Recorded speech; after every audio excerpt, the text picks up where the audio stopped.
Hello everybody, this is Mr. Rob and welcome back to the final episode of the Washington Commanders franchise here on Madden NFL 24. Today we are going to wrap up this series by looking at all 4 years to see how this team progressed, or in this case, regressed in the series.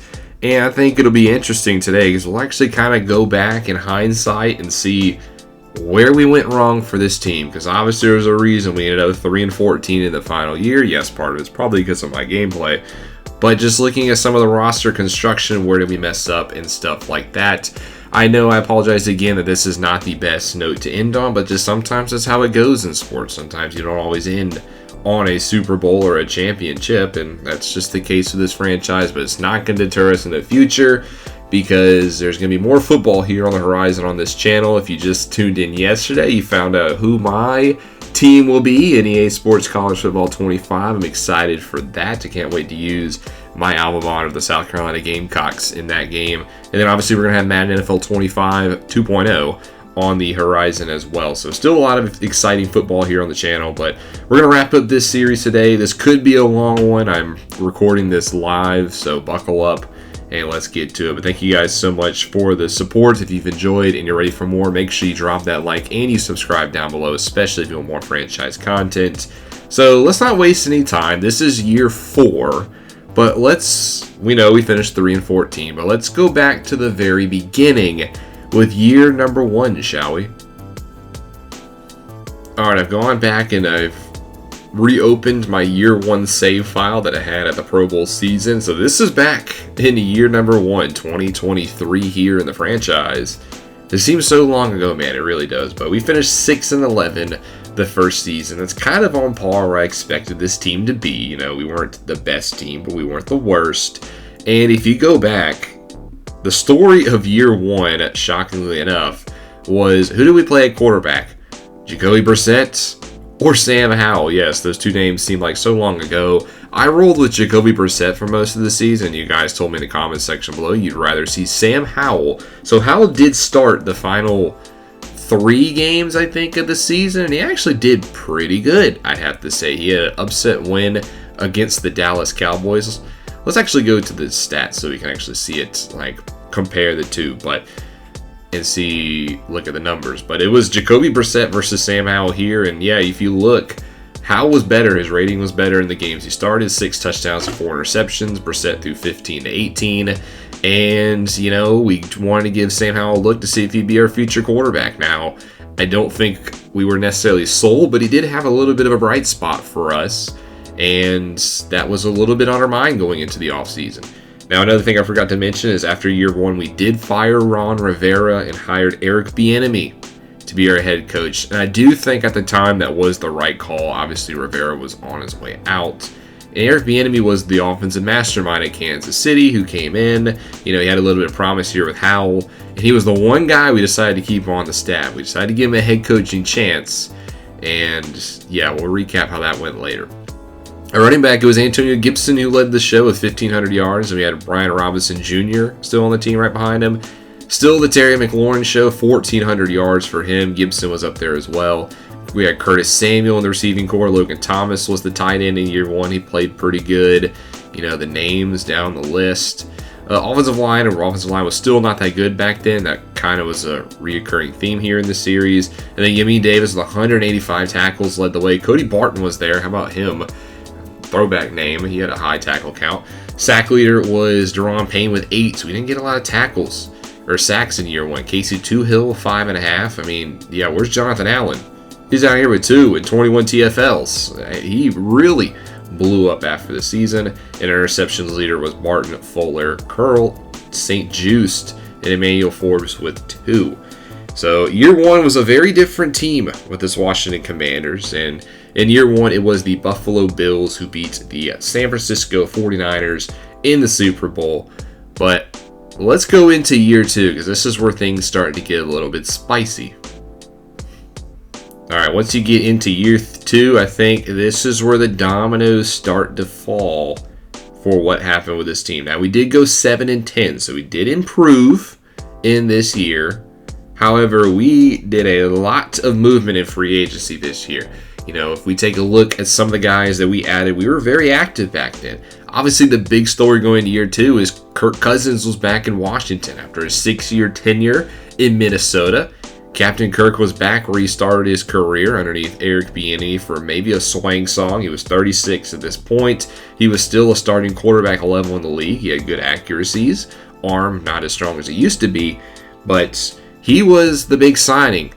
And, we wanted to roll it back with him. I'll touch on the guy below him in just a second.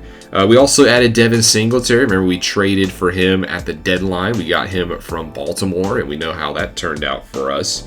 At tight end, we tried to move on because Logan Thomas retired, and we signed Mo Alley Cox from the Miami Dolphins, and, well, he really didn't do anything for this team. At left guard, we had Andrew Norwell, which was probably our best, spot we had at left guard. He was really good, and I think that's why we did pretty decent in year 2 is because we actually had a good offensive line. Andrew Norwell came in, paired him with Leno at left tackle still, center was Stromberg. We had a pretty solid offensive line this year. At right guard, we added Matt Filer. He wasn't as good as Norwell, but another veteran to help try to solidify the line, which I think is also a trap that we fell in later in this franchise. And then on defense, we added Drew Tranquill, who actually became a pretty solid addition to the defense down the line. He was good to run. Pass defense is a little suspect, but he was very good run stopper, can get to the quarterback. So we were very active in free agency, but we also had some guys that we departed from. Obviously, Kirk Cousins came in, so where did our 2 quarterbacks go? The 2 guys we were battling for in last year, one was in Minnesota. Jacoby Brissett went to the Vikings to back up Bo Nix. More on that in just a second. And then we traded Sam Howell to the Las Vegas Raiders for, future draft picks, late round picks. So he was done. So we weren't impressed with his 3 games. We decided to move on. I was thinking 23 years old, 68 overall, really how much higher can Howell go? So I was ready to move on from him. And then obviously the aforementioned Robinson Jr. was in Baltimore. He had a pretty solid stint there. Thomas retired. And the other move that we made, which doesn't seem very big in hindsight, but we did make as we traded Deommodore Lenoir, one of our cornerbacks, to the Chicago Bears for some draft picks as well. So we were moving on from a couple guys. He was 24. He was still pretty young. So Lenoir was a young guy who wasn't over the hill yet. And the reason why we traded him is because we had Fuller, Forbes, St. Juste, and who we went with instead. I thought we had a pretty stacked cornerback group, and I think we needed all of them. Then we get into the draft, which this was our first draft in the series, and this was the one that really laid the groundwork for the end. Now, we had the 6th pick in the draft, and I wanted to go quarterback. I really did. And there was one guy I was targeting at quarterback who was projected for most of the draft to go in the bottom half of the first round. I was like, oh great, I can get him at pick 6. But in the final mocks, he started to jump up boards, and he was actually projected to go in front of us. And he did. He went 1 pick in front of us. The quarterback I'm talking about is Shedeur Sanders, who went to the Broncos, and he had superstar development. Can you imagine what it would have been like if Shedeur Sanders fell 1 more pick and we had him as our quarterback for this franchise? Now, this is before I edited him before the draft glitch, but man, how could things have been so much different if we were rocking Shedeur Sanders for this series? Just 1 more pick. I thought about trying to trade up, but it just would cost too much. We missed out on Shedeur Sanders at pick number 6. So with that being said, we moved down in the draft. There's nobody at pick 6, so I thought was really worthy of it. So we traded down to pick 16, and I thought it was a good one because we did net Jeremiah Trotter Jr., who was really a field general for us in this series. He stepped up and, he led a young linebacker core. Him and Yamin Davis for the next season were the tandem at linebacker, and I felt good about the middle of the field. So that was a good pickup. So that was our first round pick. I think we got a future couple of picks, maybe a second round pick, but we weren't done in the first round. 9 picks later, at pick number 25, I decided to make the move and trade back up into the first round. And the guy we traded for back up in the first round was none other than Michael Penix Jr. I thought he could be the future. I think I was a little over anxious. Now, if you go back in hindsight, this might not have been a bad move. The problem is I thought I was doing him a favor by benching him behind Cousins for a year, learn behind the veteran, learn the playbook. But I think that did more harm than good, because when we drafted him, he had hidden development. He had star dev at draft. But the fact that he didn't play at all his rookie year, he lost that dev trait. He went down to normal dev, and I don't think we ever recovered from that. Right here is a 73 overall, and he is 24, so he's an older rookie. He might have gone up like 1 or 2 overall points since the draft. So that season number 2 where we benched him behind Kirk Cousins for that entire season just really backfired for us. He never recovered, and that was a shame.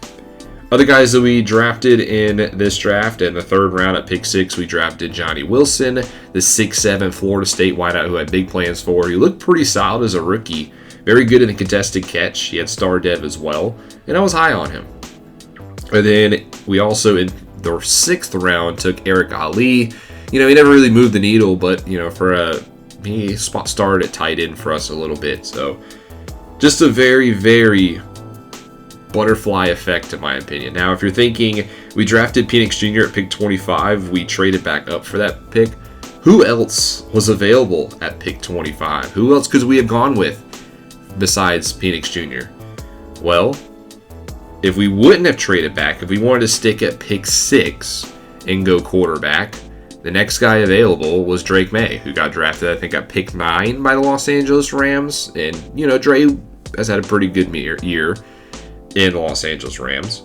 We also, if we did want to trade back, there were 2 quarterbacks available at pick 25 instead of Penix. There was Quinn Ewers of the Seattle Seahawks. Now, he did sit behind Geno Smith for a couple years. It actually did work out in his favor. So, again, we just got dealt a bad hand. But the other guy who was available at pick 25 was Bo Nix, and we just watched him win a Super Bowl with the Minnesota Vikings. So imagine if we would have had Bo Nix instead of Michael Penix Jr. Just an interesting domino effect here in year 2. If you just look back in hindsight, there was a lot that happened based off of our picks and who we didn't pick and what moves we didn't make. But at the end of the day, the Eagles ended up beating the Chiefs in the Super Bowl. All right, we're on to year 3 now. Sorry about that at the end of year 2. If you didn't know, I'm still recovering a little bit from having COVID, so my voice is still a little shaky. I'm trying to keep the fluids going, but nonetheless, you don't want to hear all that. But that brings us to year number 3, and we took a step back in year 3. We ended up going 6-11, so 1 less win than in year 2. And I did think this was the year that maybe we started to get back over the hump. We get maybe to like 9-8, 10-7. I didn't think we'd lose double-digit games again, but we did. And the big story after this season is, what do we do with Eric Bieniemy? He's had 2 years. He won 7 games. Then he went backwards this year. And I decided to keep Eric Bieniemy after 2 seasons. I was like, let's give him a 3rd season. Let's see if his, Kansas City style of offense could potentially work now that Penix Jr. would have a 2nd year to grasp it. Now, that doesn't seem like a bad idea, but if you look at who was available at quarterback, or not at quarterback, at head coach after this season, there were a couple of big name firings that we could have probably brought in. If you look at them, they had Matt LaFleur was fired from Green Bay, and he had a lot of ties to Washington, so we could have brought in a Super Bowl winning head coach. The Dolphins, they fired offensive coordinator Mike Vrabel, and they also fired Mike McDaniel, who has some ties to Washington as well, a young-minded coach who just didn't work out with Tua in Miami. We could have brought him in, and he could have changed their offense. So there were some big candidates available. Jonathan Gannon, the legend Mike Tomlin had just gotten fired from Cleveland after 2 seasons, so we could have had him in Washington. Just a lot of big names that were on the market. We decided to stick with Eric Bieniemy, and we'll go into year 4 again in just a second, but we know that also did not work out. But just another little domino that we could have changed the future on. Now, if you go back to our additions after year 3, going into year 3, they weren't as big as the first year.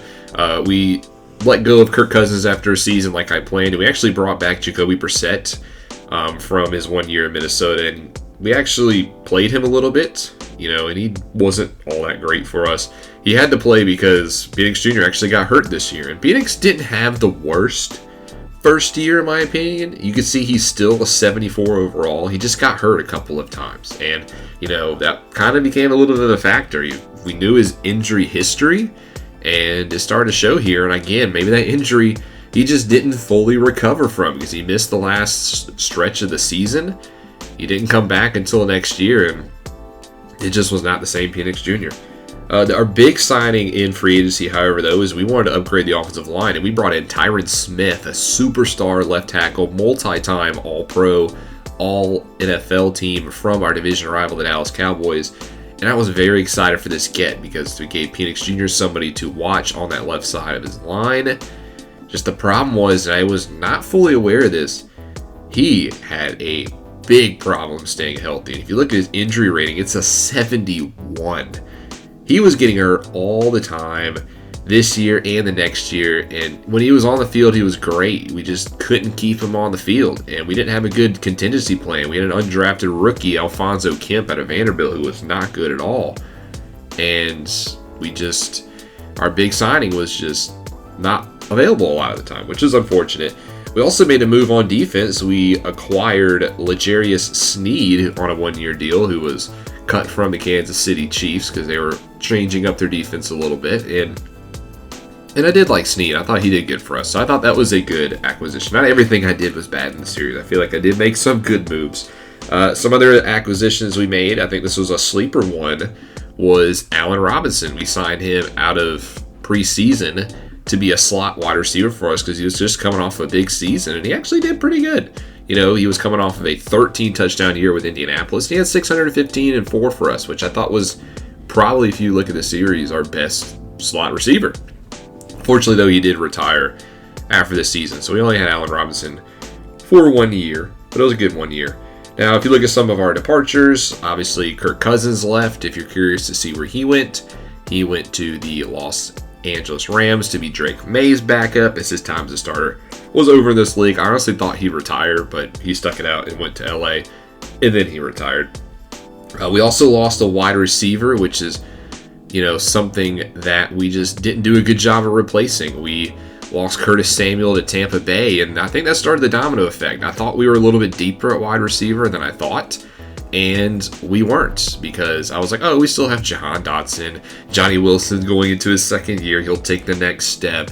Robinson was good, but, Robinson retired. Wilson never really took that next step, and then Dotson will get on to in the next year, but we started to get a little bit thin at wide receiver. And then on the left tackle spot, we replaced Smith with Charles Leno, went to Tennessee. I did think that was an upgrade. And then we also traded another corner to the Chicago Bears again. And this time we traded Benjamin St-Juste. So they got both Lenore and St-Juste from us. So the Bears were really merching off of our cornerbacks. Again, I just thought we had good depth at cornerback with Snead coming in. I thought St-Juste was the odd man out. In terms of the draft, the top guy that we drafted in this draft, because remember we didn't have a first round pick because we had to trade it in order to acquire Penix Jr. the previous year. But in the second round, we added Richard Amos, who didn't really start to take the field until this year, but I think he is a good building block for this team. I was happy with that pick. I would like to see what he had done in the future. In the third round, in the 10th pick, which is what the pick we were supposed to have, we drafted Noah Clancy, who has kind of been up and down as a tight end, as I still continue to try to solve the tight end problem.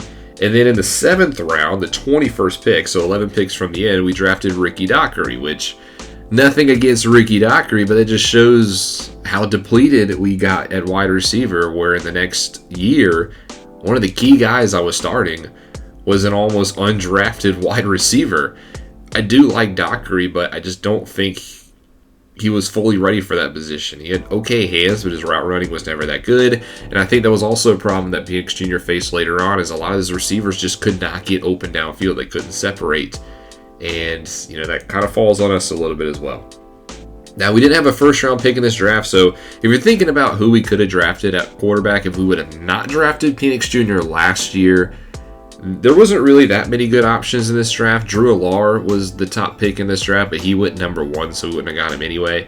Other quarterbacks who went in this draft was Cade Klubnik to Detroit, and he's kind of been okay. And then there was also Devin Brown, who got drafted in the second round by the Eagles, who we could have got, and that ended up being a snowball effect that left Jalen Hurts in New England. So just, it's always fun to look back at the domino effects. But year 3 ended up with the Cincinnati Bengals beating the Tampa Bay Buccaneers in the Super Bowl, which takes us to year 4. And that brings us to year 4. Everything came crashing down. We went 3-14 and hit rock bottom. Eric Bieniemy was fired after 10 games. He went 10-8. We brought in Leslie Frazier to be the interim head coach, and he won his first game, and then we lost 6 straight. So the ending was here. We were not a good football team. You know, if you look at our offseason, and this year, this was easily our worst offseason. We got worse through free agency, and I think it was pretty obvious. Our big signing in free agency was Elijah Wilkinson at left guard. We tried to shore up the offensive line. Norwell retired. You know, some guys were getting older. Sam Cosmi went to Green Bay. I forgot to touch on that, but we lost our right tackle. You know, so we tried to patch up the offensive line again, and this time the veterans didn't work out because we also brought in Havenstein at right tackle, and he was a train wreck. We did trade for Christopher Franklin at the deadline from the Atlanta Falcons, and I do think that was a good move. I think that was a good solidifying off the offensive line, but they were just not good this year. Again, at left tackles, Tyron Smith just couldn't stay healthy. We had to start Alfonso Kemp, and our offensive line was just a train wreck. Outside of center and right guard, you know, Penix was getting hammered in the backfield, and I know that doesn't fully explain all of his interceptions, but it definitely didn't help. And then the other guy that we added was on defense. Our top defensive signing was Alex Anzalone, so a 68 overall by the end of it. Shows you how we were, because we lost on defense Yamin Davis to the Arizona Cardinals, who ended up getting up to superstar development. So him and Trotter were a great 1-2 punch in the middle of the field at linebacker covering, and we lost one half of that. And Trotter in year 4 started to not be able to stay healthy, so the middle of our field was just getting cooked by tight ends. I really wish we could have kept Yamin Davis, but he just wanted a lot of money. In hindsight, we probably should have gave it to him, but we weren't in the best cap spot either. And that's probably one of my biggest regrets, is not keeping Yamin Davis for year 4. Other high-profile guys that we lost in free agency is we just lost, who we saw in the Super Bowl. We lost Jahan Dotson to the New York Jets. And for the second straight year, the team that signed our wide receiver lost in the Super Bowl. So if we lose a wide receiver, that team's going to the Super Bowl, but they're just losing. And the other one that we saw at the trade deadline, we did this one to ourselves just because I thought, you know, we weren't a good team, is we traded Cameron Curl to the Atlanta Falcons, who did pretty good for Atlanta. Not sure how long, though, he will stay there. Now, this wasn't a losing of this free agency or this year, but just one interesting note I wanted to point on is that in the offseason, Brian Robinson Jr. went from Baltimore to Chicago, and he became their starting halfback, which is good. You know, that continues the train of Chicago just taking all of our ex-players. But when I was looking at Chicago at this point, because I was curious, I was like, are St. Just and Lenore still in Chicago? And they are. And just to add insult to injury a little bit more, Diamador Lenore is now a superstar cornerback, so he's really flourished in his role in Chicago. Just pours a little bit of salt on the wound that we just, all these guys that leave us just do so much better. But, you know, so that's just interesting. In the draft this year, we had the 6th pick, which, you know, there was a lot of talk. Should we move on from Michael Penix Jr. at pick 6? And I was like, you know what? I'm going to give him one more chance, because there was 2 prospects that I was looking at with the 6th pick. And one of them was a quarterback, and I didn't go the quarterback. Instead, at pick 6, I went with Desmond Ricks, who I do like. I do think Desmond Ricks is a good player. He had really good ratings coming out of college. You know, he's only 21 years old, and he looked pretty solid as a rookie. You know, but with those ratings, I was low-key banking on the fact that Ricks would have superstar development, and he only had stars. So that's a little bit disappointing, especially if you remember the guy that I was thinking about taking with the 6th pick that was not Desmond Ricks. It was a quarterback, and it was Malachi Nelson, who went a couple picks later to the Las Vegas Raiders. And Malachi Nelson out of college had superstar development. So another miss at quarterback. He went to Las Vegas, took them to the playoffs, had a good rookie campaign, and just another hindsight miss that we could have had Malachi Nelson at quarterback. All the different options that we could have had at quarterback other than Penix Jr., and we ended up with Penix Jr. I hate to just completely rag on the guy, and in real life with the Falcons, I hope he has a great career. But man, this has been the Penix Jr. curse of the Washington Commanders. Other guys that we took in that draft, we drafted Drew Hansen at right guard in the second round, who I think in the future could have been a good asset, maybe move him to left guard. And then in the third round, we didn't see a lot of him this year, but we took Calvin Easley, who was a tight end again, and he has he had star development. It's hidden here, but he ends up having star, and he did show some flashes down the stretch, so I do think he could have been a valuable piece to the offense for years to come. But that was it for year 4. We were pretty bad, and we just saw the Vikings beat the Jets in the Super Bowl. But that is the tale of the Washington Commanders here in this franchise. It is a windy road of twists and turns to get to this point. You know, obviously it was not the ending, like I said, that we wanted, but it's cool to look back at the butterfly effect, man. This series could have been so much different with just a couple of decisions. But I hope you guys enjoyed the ride anyway. I hope you guys enjoyed this finale, just looking back at it. You know, let me know in the comment section below, what do you think was the move that we should have made in hindsight. But thank you guys so much for watching. I hope you guys have enjoyed. I'm excited for more football here on the channel. And this has been a big hit for me, I will say. You know, this series got a lot of support, and I do appreciate that. I thank you guys a lot for it. But I think I'm ready to take a break from Madden for at least a month until the next one comes out and just focus on college. And I hope you guys are ready for it as well. So this is Mr. Rob, and I'll see you in the next one.